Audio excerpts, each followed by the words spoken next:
আসসালামু আলাইকুম, আমি লাবণী রহমান চলে আসলাম আরও একটি রেসিপি নিয়ে। গলদা চিংড়ি, ঝিঙে আর আলু দিয়ে চচ্চড়ি। চলুন শুরু করা যাক।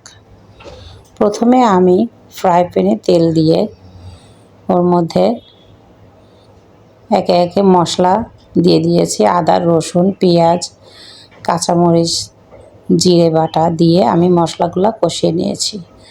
তারপরে আমি চিংড়ি মাছগুলো কষিয়ে নিব। চিংড়ি মাছ থেকে তেল ছেড়ে দিলে আমি এর মধ্যে ধুয়ে রাখা সবজিগুলো দিয়ে দেব। আমি মশলাটা স্কিপ করে ফেলেছি, এর জন্য দেখাতে পারিনি। দিয়ে দিলাম সবজি, দিয়ে ভালো করে আবার কষিয়ে নিব। ভালো করে কষানো হয়ে গেলে আমি এর মধ্যে সামান্য পরিমাণ পানি দেব, কারণ ঝিঙের তরকারিতে বেশি পানি দেওয়া লাগে না।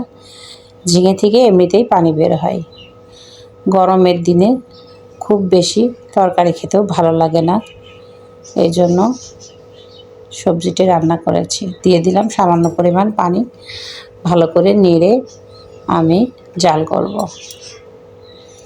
ঢাকনা দিয়ে ঢেকে আবার কিছুক্ষণ জাল করব। ঢাকনাটি খুলে আমি আবার নেড়ে দিব।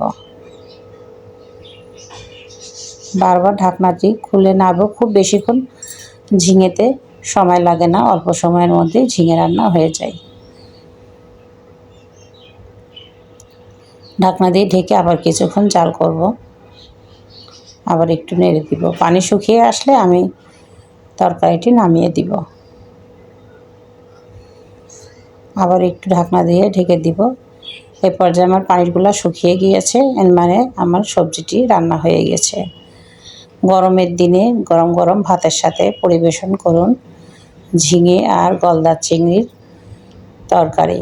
খেতে অনেক সুস্বাদু, মিষ্টি মিষ্টি লাগে। ঝিঙের তরকারি এমনিতেও, আর চিংড়ি মাছ তো অসাধারণ লাগে খেতে। আমার খুবই পছন্দের খাবার। আমার বাচ্চারাও খেতে পছন্দ করে।